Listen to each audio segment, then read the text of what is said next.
Okay, good afternoon everyone. Buenas tardes a todos. Vamos a dar comienzo a la conferencia de prensa. Bienvenidos a todos los que están conectados online. So first question, Cyber News.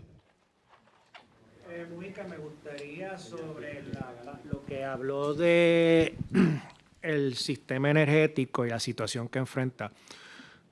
Me gustaría si pudiera ser más específico en términos del rol que ustedes entonces van a asumir ahora para acelerar el proceso. ¿Por qué no lo habían determinado antes, luego de que pues ya han sido bastante las críticas sobre la lentitud del mismo? ¿Y qué determinación tomarían ustedes dado el hecho de que ya todos los candidatos a la gobernación han de alguna forma u otra determinado que uno de los contratos o los dos contratos van a ser de una forma van a ser cancelados y se va a estar buscando un nuevo operador? Unos proponen volver a la Autoridad de Energía Eléctrica, otros proponen buscar otro operador privado. ¿Cuál va a ser entonces la participación de ustedes sobre ese particular? Si ustedes avalarían un cambio de operador o básicamente entienden, como hasta el momento ha entendido el gobierno, que el operador actual no ha incumplido en su contrato, simplemente están en un proceso de lentitud y burocracia. Okay, voy a hablar en inglés. You asked like 4 or 5 questions there, all in one. So I'm going to take them one by one. First, the point of the conversation that we wanted to start was there's $17 billion that has been allocated for the grid. Only $1.2 billion has been spent, right? That means that the investment that was estimated to improve the grid is not happening. What I said in the remarks was that the easy answer is to try to point blame and say it's this or that. The reality, and I think that's why these conversations are politically expedient, but they don't necessarily solve the problem. If you want to get rid of the operator, you need to have an alternative, and you better have one immediately. Because the reality is that any transition will take time, and during that time, there'll be even more delays than what already exists. What role the board would have, we would have to approve any contract. But again, you're in the middle of the election cycle. People are saying a lot of things. We need to make sure that the system is working, and any more delays, right, doesn't work for the people in Puerto Rico. And I think what we want to highlight in this conversation is when there are failures in the grid, there's a lack of generation sufficient for the demand. That is why there are forced outages happening. That means we need more generation capacity. Generation is the purview of one contractor. There are elements of the infrastructure that fail. Many times those failures are the result of infrastructure that hasn't been updated in not years, but decades. They need to be improved, no matter who the operator is. And if there's talk about going back to the old operator, not to quote Jorge Santayana, those who don't remember the past are doomed to repeat it. Let's remember how we got to the place where we are. The old operator didn't invest in the system. Politics intervened in the policy-making decisions of the system, and that resulted in where we are. And what you start to see is those elements reoccurring. The old operator, politics intervening, trying to take the independent regulator, take the power away from the independent regulator. Those are all the elements of how we got to this place. And oftentimes, the further you get from a crisis, the more you forget how we got here. We want to be focused on solutions and how can we help. So the other question was, what is the role of the board? The role of the board which just started about a month or two ago, is we're convening all of the parties on a regular basis. We are interfacing with the federal government as well, identifying problems and bringing the parties together to identify solutions. And there could be multiple parts of that. Maybe there's additional resources that are necessary. Maybe there's conversations with FEMA. Maybe there's a role for others in the administration in Washington to play. We're actively talking to the administration in Washington. They're concerned as well as to the state of affairs.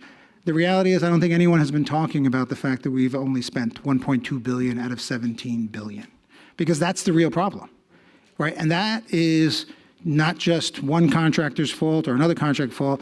That's just a failure overall to get those funds out.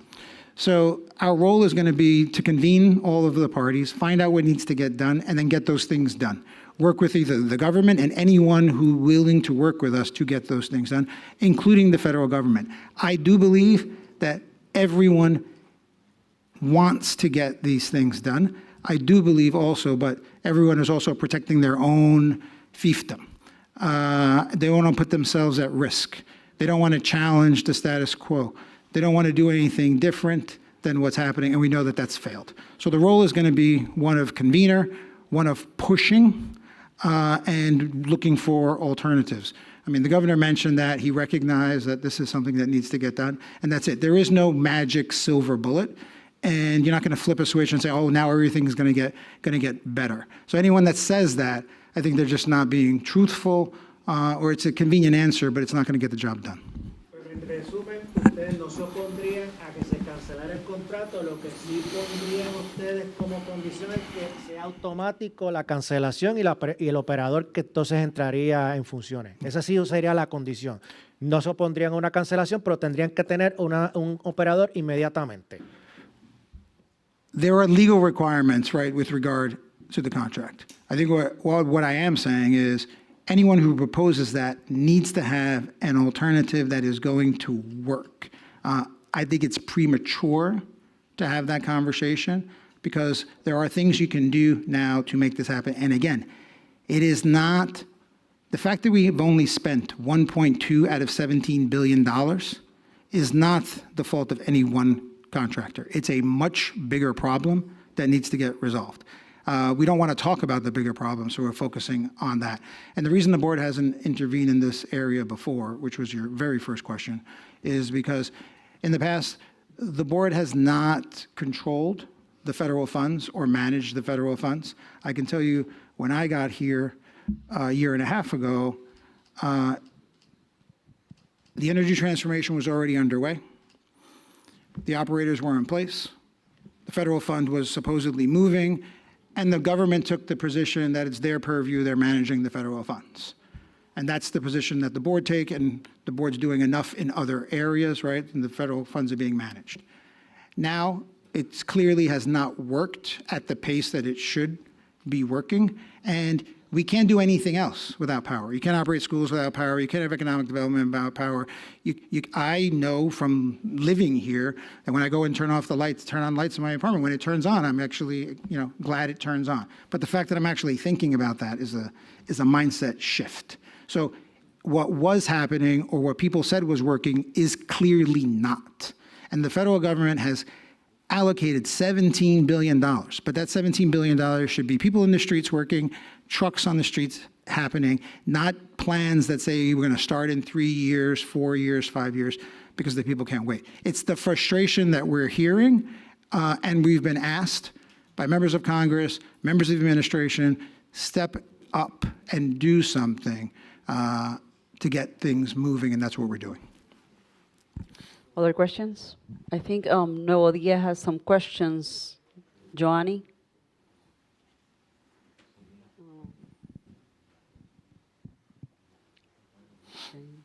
Maybe she cannot. Anyone else that is connected that has some questions? Okay, go ahead, John. Yeah, just good afternoon, guys. Just a real basic question about the economic development plan. I mean, is there a timetable for this to happen? I think the coordinator mentioned that at one point there was a draft issued, and parts of the meeting you spoke in the future. And so I'm just not real clear on the process of the plan and when you will a final version release to the public. And then secondly, is the board feeling more urgency to get this plan out? I noticed that the local government CIA have been, pretty much tracking decline in the economy over the last since January on a year-over-year basis every month. So I'm wondering if the economic indicators are creating a sense of urgency here. So I'll just say on the timing of it, the board has been talking about this for some time. We hired the revitalization coordinator last year, and part of the goal or the mission and statutory mission is economic development and critical projects. On the timing of it, we've been saying for a while what everyone knows, which is the current economy is being supported by an extraordinary amount of federal funding. Under our estimates or the government's estimates that we publish, about $10 billion in federal funding is running through the economy this year. So it makes the economy look better than it would be in the absence of those federal dollars. The federal dollars will continue over a period of time and then they will fall off. So the urgency is first you have a plan, and then you have to implement it, and then you need the results of that implementation, which takes time. We need to have a consensus plan, something that the government is willing to implement, and that's going to take some time. And hopefully you have, as the federal funds roll off, you have the impact of the economic plan you start to feel it overall. On the timing of it, we want to make sure that we have all of the stakeholder input. We want to make sure that this is a collaborative process. And we want to work with this administration and the next administration, because the point is one of continuity of a plan. Look, a lot of the things that we're talking about have been said before. There are new challenges that Puerto Rico faces, and the economic landscape has changed and is continuing to change. We have Pillar 2 that we're facing and some other environment changes that we're going to have to work on. But we're going to work with the next administration and bring the work that we're doing to the next administration so that we can have something that crosses administrations. And also there should not be a political aspect to economic development. You want growth, you want jobs, you want opportunity for people in Puerto Rico and the next generation in Puerto Rico. And that should not be a blue party, red party issue. That should be, these are the elements that we need. And that's the goal of this plan.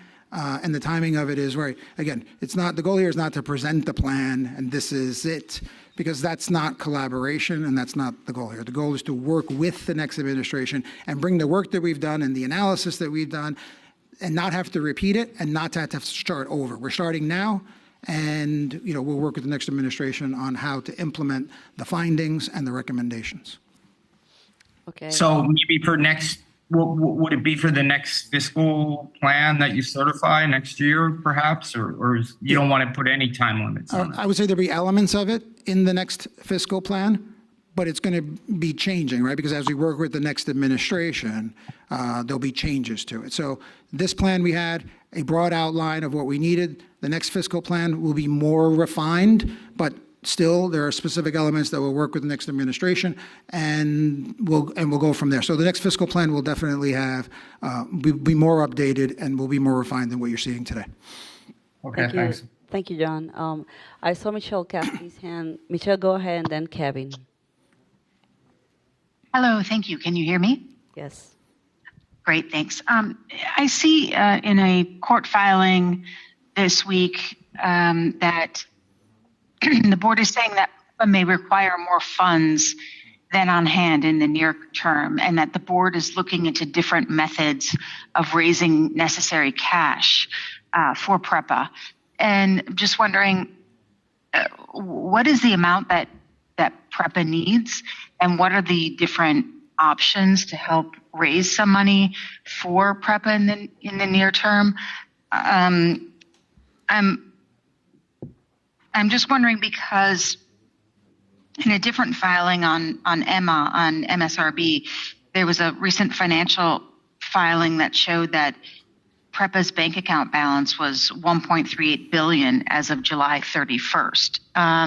Just wondering, is that not enough money for PREPA to have on hand, given all that PREPA does? I'm just wondering if you can give more detail on the near-term cash situation for PREPA. Yeah. One, it's more complicated than looking at the overall fund balance, and those balances do change. But some of those are reserve accounts, and there's a float that's kind of going on between laying out money and getting reimbursed. But the issue of whether or not there is a need, and it goes to the conversation that we had earlier in the meeting, as the role or the pace, or you would hope that the pace of the investments in the system increases, you run up against a reimbursement issue, right, from the federal government on that side. And the reason we're highlighting it at this point is because you see what's going on with the state of the grid publicly, right? It's unavoidable. The number of outages, the things that are happening. We need to accelerate the process. If you accelerate the process, you're essentially going to need potentially more cash to accelerate that process. And that's something that we are looking at. So we're looking at the accounts. Can we support it? Is there going to need more money? We also have the issue of pensions, which the board recently approved, the ability to have prior authorized loan be used to carry the pensions through the end of this calendar year. So you look at all of these elements, and we're looking at the amounts of resources that are available, and we're trying to figure out what is the funding need. We also have a fiscal plan process that is well underway.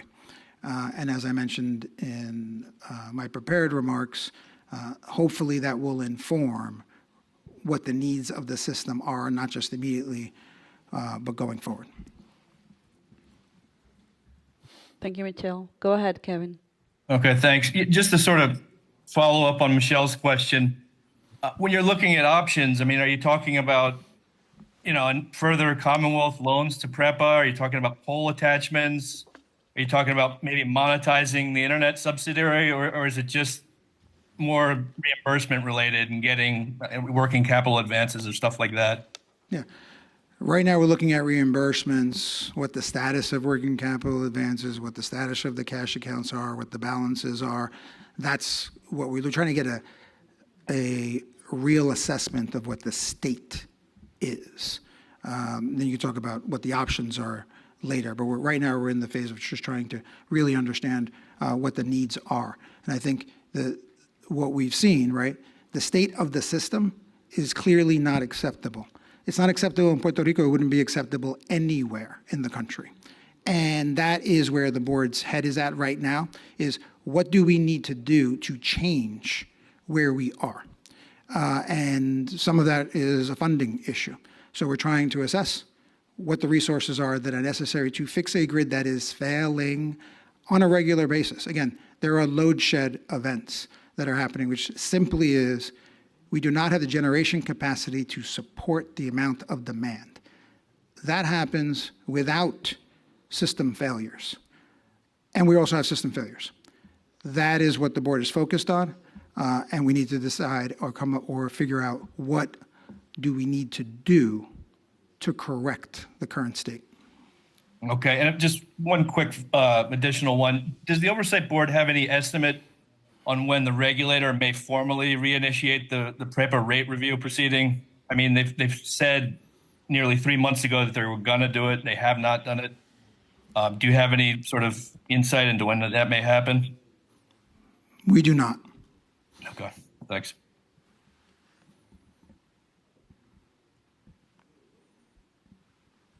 Go ahead. Any other question? No. We received some short questions from El Nuevo Dia. I will try to read them. If achieving success is a matter of teamwork, how can you succeed if the system key team players, meaning Luma and Genera, have underperformed consistently?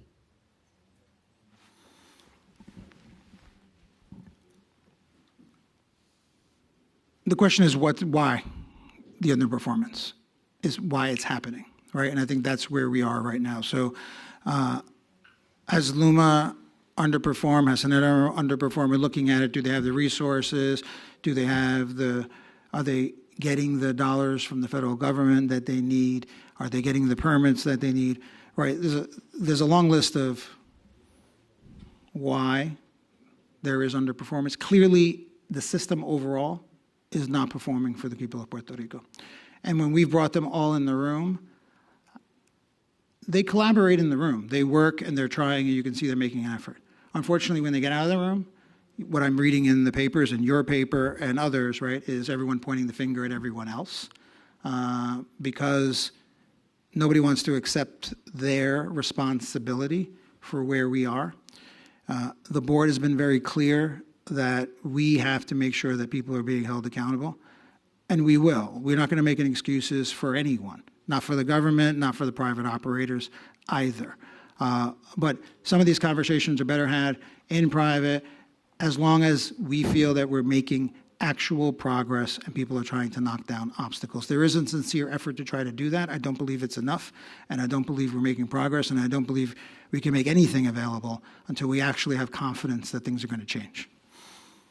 Well, yeah, submit another question. At this moment, we are in the dark in terms of PREPA finances. The reports that were released prior Luma and Genera, which, by the way, are requirements under Act 57, are not being published. What can be done to correct that? I have not heard that reports aren't being published, so I'm not informed on that.